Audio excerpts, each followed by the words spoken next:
O muito João está a específico. pôr o dedo na ferida relativamente a uma coisa que hoje até pode parecer quase uma anedota, mas ao longo do tempo em que fomos criando valências, depois os coworks, as aceleradoras, as incubadoras, os nossos Fab Lab, etc., várias vezes essa questão se colocou, que era se nós tínhamos competência na área de inovação. Eu lembro-me de uma discussão que tive com várias entidades públicas se éramos elegíveis ou não em termos de fundos comunitários para alguns investimentos associados vamos chamar, à nossa infraestrutura científica do conhecimento, de laboratorial, por assim dizer, e que diziam que nós, municípios, não éramos elegíveis porque a palavra inovação não consta, e ainda não consta, naquilo que são, vamos chamar, a legislação enquadradora das competências dos municípios. Fala-se muito até da transferência de competências, mas nem sequer a palavra de inovação aparece em lado nenhum. E eu, na altura, respondi. Lembro-me bem da resposta, porque acho que é daquelas que marcam um bocadinho também a forma como acho que os autarcas e a sua autonomia e a sua interpretação da sua autonomia relativamente às competências devem, obviamente, no meu entender, fazer e devem ser bastante afirmativos nessa renovação e nessa atualização do que é exercer determinado tipo de competências, dizia, bom, é verdade, a palavra inovação não aparece no nosso cardápio das competências, mas também não aparece a palavra liberdade na Constituição dos Estados Unidos. A palavra liberdade também não aparece uma única vez. E creio que não há ninguém tem dúvidas que não há nenhuma Constituição do mundo livre, do mundo democrático, que não tenha na liberdade o seu pilar central. No século XXI, falar de desenvolvimento sem inovação é absurdo. Por isso, o problema não é meu enquanto município. O problema é vosso relativamente à forma como estão a interpretar o que é hoje a promoção do desenvolvimento de um determinado território, que aí sim já consta do cardápio daquilo que são competências próprias ou linhas próprias que os municípios devem desenvolver. Por isso, a primeira linha é ultrapassar muitas vezes essas resistências, às vezes até conceptuais e um pouco deterministas relativamente àquilo que são um determinado tipo de coisas. Depois entramos no programa, como dizia bem, o tal puzzle de peças que tiveram que encaixar. Na habitação eu estou a fazer o podcast a partir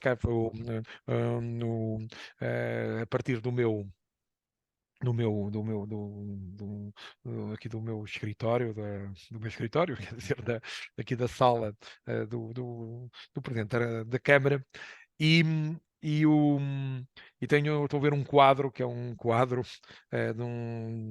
feito aqui por um pintor, que é o João Vaz de Carvalho, que é um boneco com os olhos muito abertos, cílios esbugalhados, está mesmo à minha frente.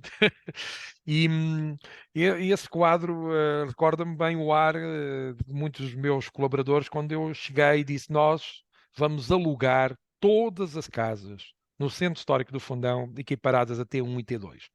Tudo o que está aí fechado, vamos alugar tudo. E eu disse tudo várias vezes. Tudo. Nós temos um estoque imenso de casas. Muitos dos nossos imigrantes foram investindo em casas e depois as casas não tinham procura, não havia mercado de arrendamento para elas, estavam fechadas.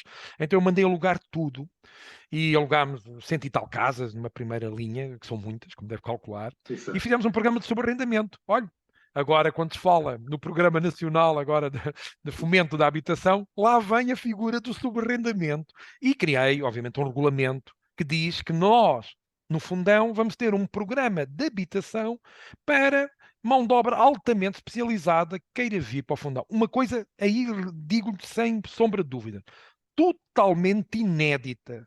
Totalmente inédita. E se calhar ainda ao dia 2,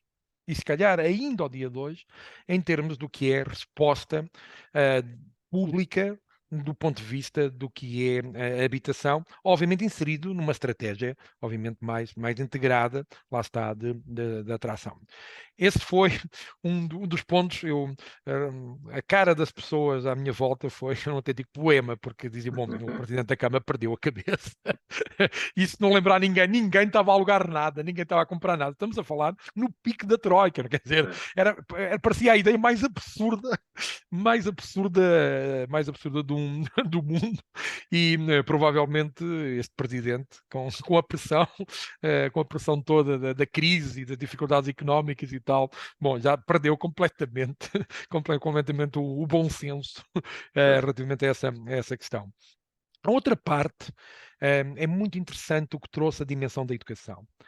A questão da apropriação por parte da comunidade é essencial. Veja, um verdadeiro hub, os nossos hubs são pobres, porque nós nos hubs vemos isso sempre como se fosse uma espécie de design dos espaços. Quase um hub é um espaço bem decorado, que depois tem funções em que pode tomar um café, beber um copo e ao mesmo tempo criar valor do ponto de vista da sua função. E tem, obviamente, um espaço, um verde urbano, também de nova geração, também.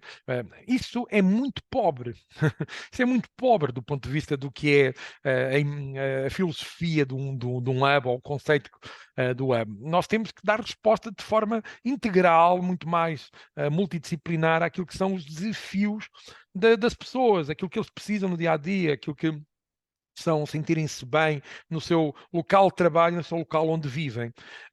Uma cidade de proximidade, a tais cidade de circuito curto, que os nórdicos celebraram nas famosas cidades dos 15 minutos, todos já ouvimos falar, as famosas cidades dos 15 minutos, ou seja, em 15 minutos nós temos que ter acesso a todas as questões essenciais que vão do lazer ao trabalho, aos serviços públicos, aos espaços verdes, à mobilidade descarbonizada, todo esse mundo, ao fim e ao cabo, idílico, quando nós pensamos que todos os dias há mais gente a concentrar-se nas cidades, e até isso parece uma contradição, sabe? Cada vez mais gente a concentrar-se, a aumentar a escala das cidades, quer dizer, os 15 minutos só se vão conseguindo se aumentarmos a velocidade da forma como nos deslocamos, ou seja, não é uma slow city, é cada vez uma cidade em maior velocidade, o que me parece que no limite não vai trazer maior felicidade, se quisermos, às pessoas, para além dos custos que possam estar associados, não é tão óbvio que eles vão diminuindo cada vez. Pomos mais dinheiro público a cofinanciar transportes nas grandes metrópoles,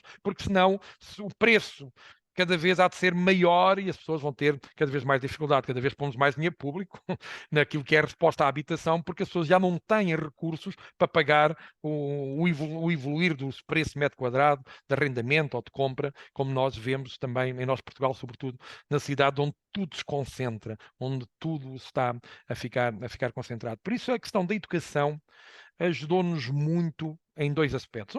Obviamente, somos muito atrativos em termos mais cosmopolitas, ou seja, mais internacionais. Era muito importante que o nosso projeto educativo se orientasse para isso. Nós temos ensino bilingue na escola pública, não em todas as turmas da escola pública, mas em várias turmas, o que ajuda perfis internacionais logo na escola básica, a partir do primeiro ciclo, poderem ter acesso ao ensino bilingue, gratuito, escola pública. Isto é uma grande vantagem.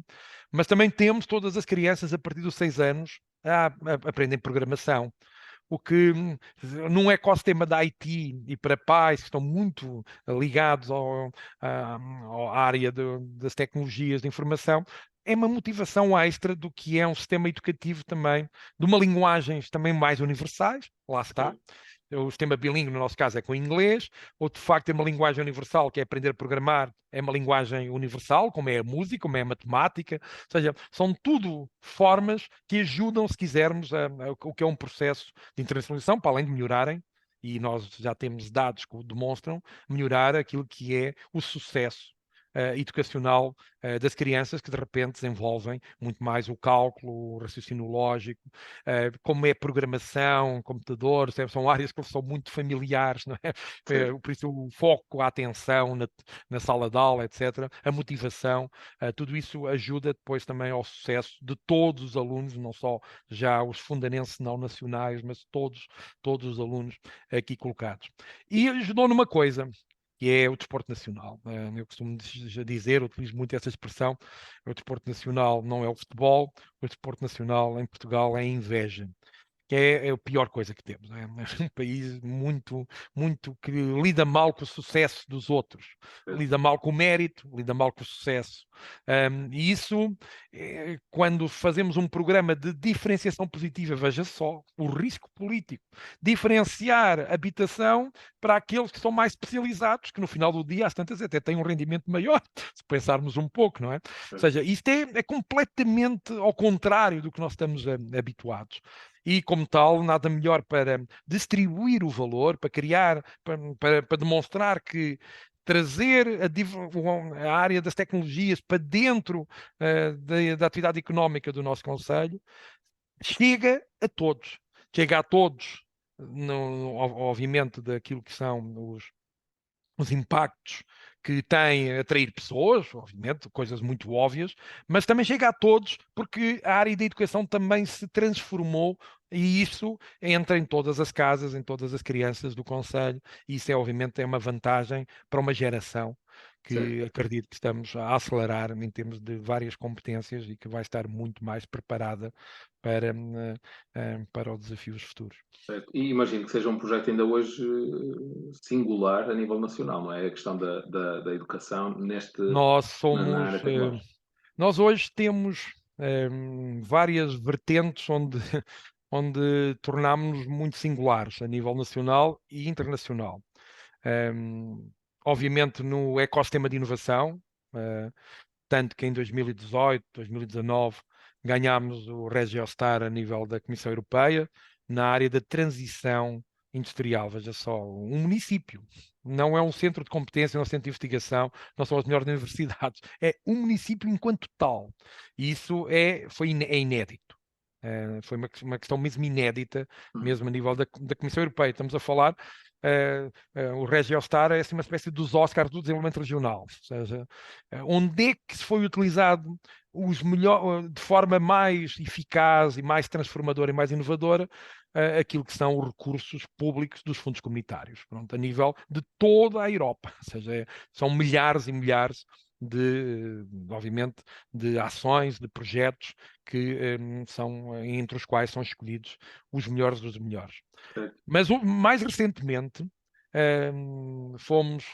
ganhámos também o prémio da Comissão Europeia de sermos uma das 9 capitais da diversidade e inclusão.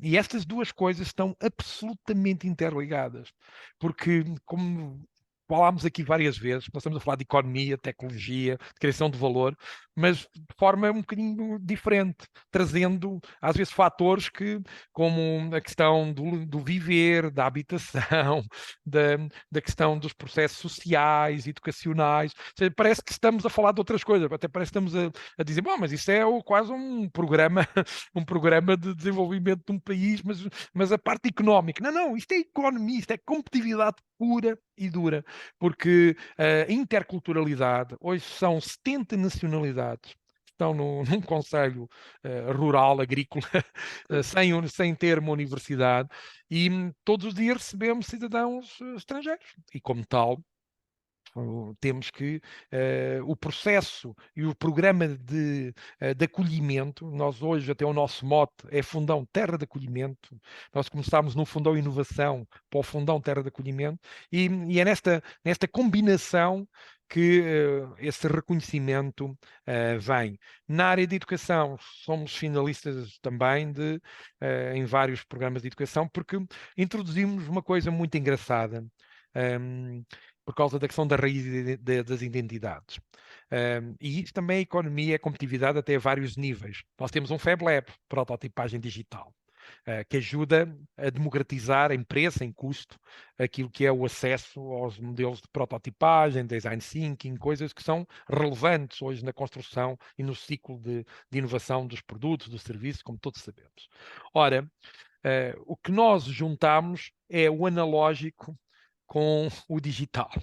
Nós hoje tanto ensinamos nas nossas escolas programação, as crianças começam todas a programar, como também aprendem a fazer queijo, aprendem a tecer, aprendem a fazer figuras, peças de barro, aprendem a fazer cestaria, etc, etc. Ou seja, nós trouxemos-lhe a dimensão do saber-se fazer mais tradicionais, em que fazem os protótipos nos computadores, na componente da programação, mas depois vão fazê-los manualmente. E isto é algo que está a ser reconhecido em termos das melhores práticas do ponto de vista educacionais a nível da Europa, porque junta muito aquilo que nós hoje falamos muito da detecção dos talentos, do trabalho de equipa, que ninguém fica para trás, que a motivação para algumas crianças é uma, outras é outra.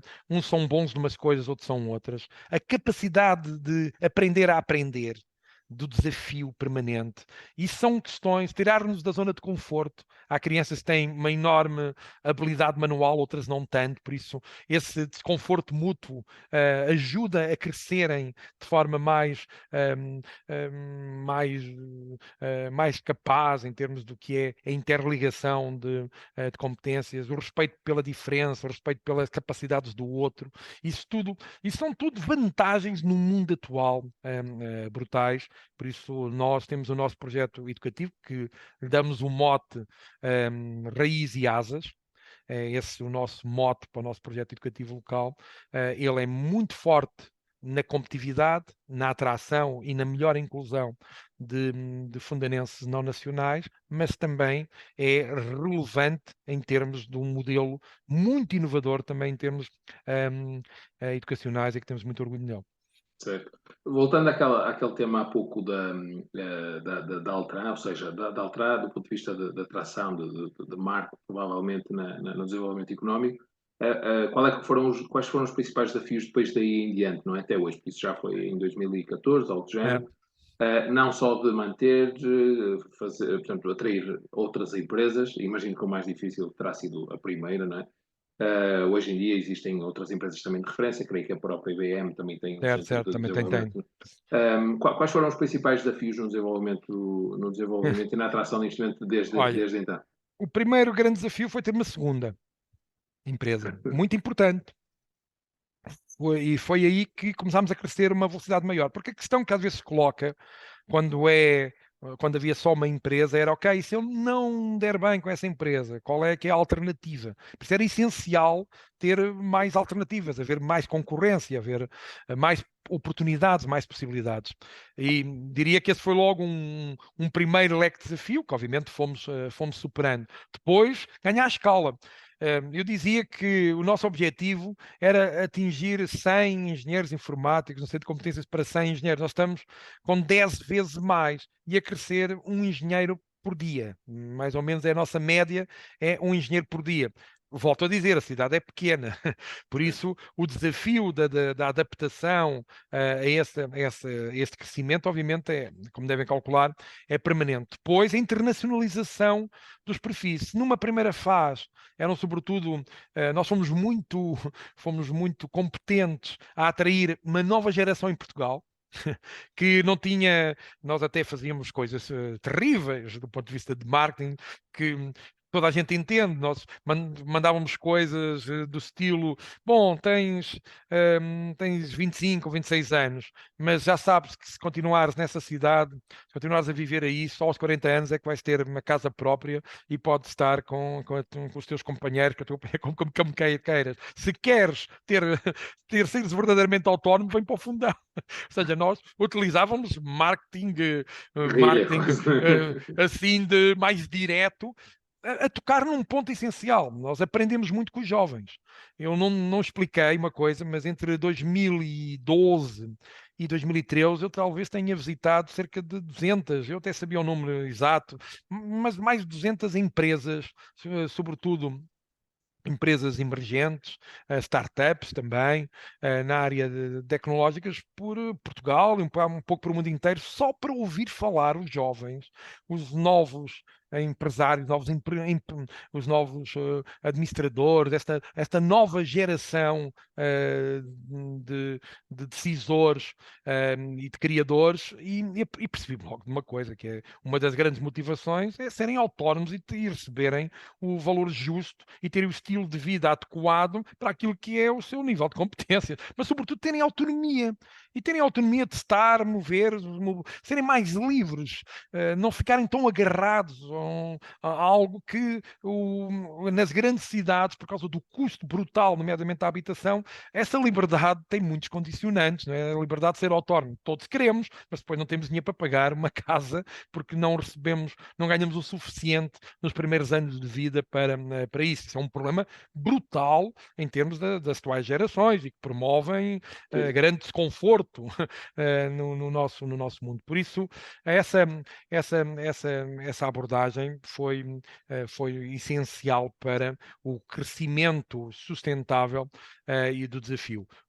Neste momento, nestes últimos 2, 3 anos e agora para a frente, nós estamos a olhar para a cadeia de valor, também em força. A cadeia de valor do IT, quais são as novas áreas tecnológicas em termos de investimento, olhamos para o 5G, olhamos para a inteligência artificial, olhamos para as questões dos chips e as questões da programação de chips, olhamos para todas as questões que são, obviamente, depois a automação, as questões de energia, do ambiente e tal, mas da saúde, mas da telesaúde, mas há aqui grandes questões que são muito importantes. Logo, temos que investir em laboratórios.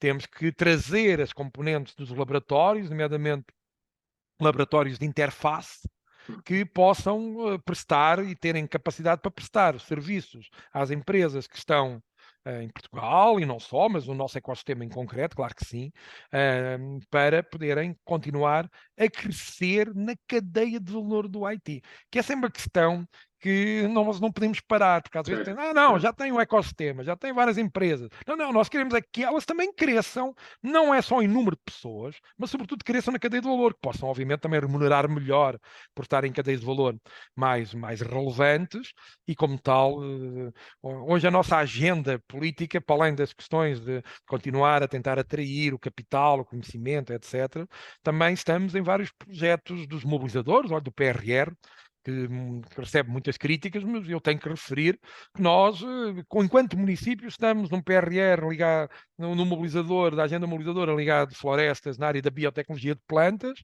estamos noutro ligado a veículos autónomos e autómatas, que de facto é uma área bem relevante e que mexe também com as questões do 5G a nível de um território. Olha, um território que é um laboratório vivo, que é assim que também nos posicionamos, o Fundão como um Living Lab, e a baixa densidade, neste caso, para testes e experimentação, são muito interessantes.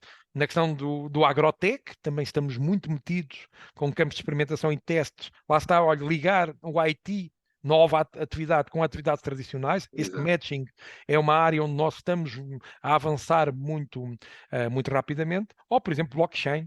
Ainda esta semana estivemos a discutir as questões do blockchain, nomeadamente a rastreabilidade dos nossos produtos de origem e a forma como ligamos o consumidor à produção. À produção no terreno e como é que criamos novas cadeias de valor com isso, utilizando, nomeadamente, a tecnologia blockchain, e é um dos mobilizadores onde também estamos colocados. Estamos também a trabalhar na criação de um grande laboratório ligado à parte dos chips, nomeadamente na componente de programação, porque é uma questão que na Europa está completamente na agenda, para Certo, a nossa sim. dependência com o Extremo Oriente bem nos está a criar enormes dificuldades, como todos sabemos. Por isso é um pouco isso, ou seja, mas subir na cadeia de valor e ver que novas tecnologias, que novas tendências na tecnologia e ter os laboratórios de interface associada é neste momento onde nós mais nos posicionamos em termos daquilo que é o caminho, que obviamente vai crescendo, tem desafios permanentes, mas a ideia dos apps dentro da cidade e criar valor dentro da cidade está assumida. Já agora, a nossa cidade é uma cidade dos 6 minutos e 40 segundos, porque quando começámos a fazer as medições aos primeiros 100 engenheiros que viviam na cidade do Fundão, o tempo médio em mobilidade suave, a mais antiga de sempre, que é andar a pé, que demoravam de casa ao trabalho eram 6 minutos e 40 segundos. Por isso, quando a cidade dos 15 minutos dos nórdicos veio, nós respondemos que a cidade dos 6 minutos e 40 segundos a pé. Muito bem. Acabou de me responder à última questão que tinha para lhe fazer, que era precisamente perceber qual era o futuro do Fundão, ou quais eram os projetos futuros que tinha pensado no seguimento daquilo que estávamos a falar. Acabou já por responder a essa questão, ou seja, acho que é perceptível que, como mencionou, para além de subir na cadeia de valor dentro do próprio setor tecnológico, é cruzar depois o setor tecnológico com várias outras áreas A de tecnologia é atividade. sempre aplicada a alguma coisa. Nós, Exato, é isso. às vezes E cada esquecemos vez que mais, não é? tecnologia por tecnologia não é nada. Certo, A exato, tecnologia é algo aplicado, certo. como é óbvio. Portanto, é naturalmente um tema. E será continuamente, durante pelo menos muitos próximos anos, e nesse aspecto estão seguramente muito, muito bem posicionados. Para fechar, dizer que, no fundo, estamos também quase se calhar há uns anos isto não acontecia. Estamos praticamente há 1 hora a falar no Fundão e não falamos de cerejas. Ou, portanto, o que demonstra claramente a diversidade do ponto de vista de desenvolvimento não é que as cerejas tenham ficado piores, porque não ficaram, seguramente. Aliás, Nós vamos utilizar a pelo tecnologia contrário, blockchain exatamente. para demonstrar aos nossos consumidores que a cereja do Fundão é verdadeiramente cereja do Fundão, aquela questão que está a chegar a casa. É uma das Exatamente. aplicações do blockchain, por exemplo, Pronto. só para não poder acabar eu próprio sem dizer cereja do Fundão pelo menos um par Certo, de certo, vezes. certo. E é também mais um bom exemplo concreto, não é? Específico Da de que é aplicação da tecnologia, claro, no exatamente. ecossistema tecnológico, sim. Muito bem. Olha, agradeço imenso a sua disponibilidade Foi por um ter prazer, foi um partilhado gosto, muito obrigado. o conhecimento, aquilo que têm feito e pessoalmente dar-lhes parabéns por tudo aquilo que acabou de relatar e, portanto, eu tinha aqui uma estatística de que a população estrangeira no Fundão mais do que duplicou entre os últimos censos de 2021 face a 2011 e, portanto, este é mais um indicador, né? Que acho que contribui, no fundo, Acho que para aumentou perceber só seis, não, acho que aumentou 6 a 7 vezes. 6 a 7 vezes, pois Sim, sim. então, olha, Pronto, ok. porque de facto eu vi isto no INE e tinha ali Sim, sim, um não, mas anúncio da é certa. 6 a 7 vezes mais, Pronto. quando comparado com 2011. Ou seja, então o impacto foi ainda então maior e, portanto, dar-lhes parabéns porque é realmente, e como eu dizia no início, um case study, um caso de sucesso, né? A nível nacional e internacional também, porque mencionou isso. Mais uma vez, obrigado pela sua Grande abraço, disponibilidade e pela obrigado, partilha do João, conhecimento. obrigado. Foi um Vá, um prazer, foi um abraço. gosto. Obrigado, Obrigado, obrigado. igualmente.